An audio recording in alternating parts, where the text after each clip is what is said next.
ยงเสียงมองกองลอยลงยาวๆน้ำแม่ใหญ่ๆตีอยู่ปีน้องไตเสียงหวานๆนาของข้านมากว้างกันอ่อนอยู่ในไห้ใน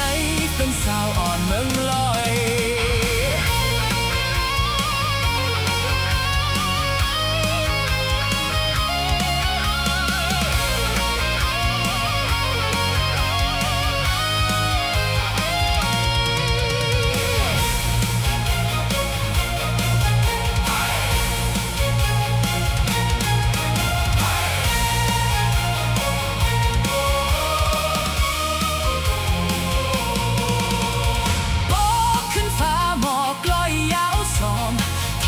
เสียงนกดูกัดเย็นในหู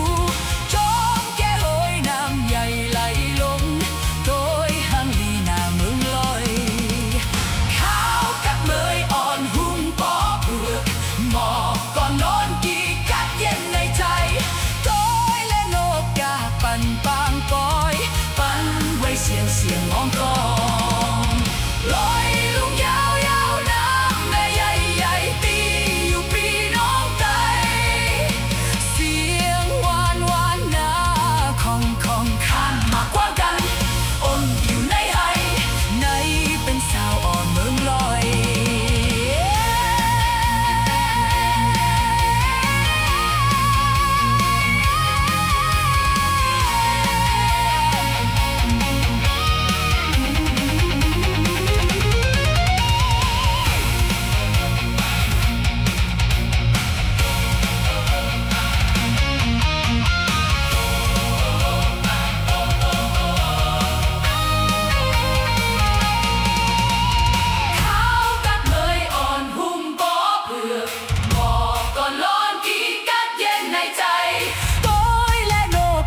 ปั่นปางปอยปั่นไว้เสียงมองกอ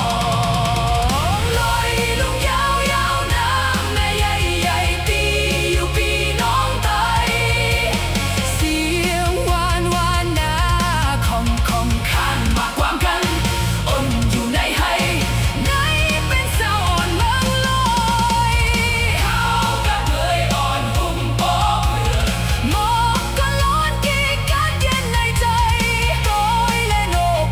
ปั่นปางปอยปั่นไว้เสียงมองกอง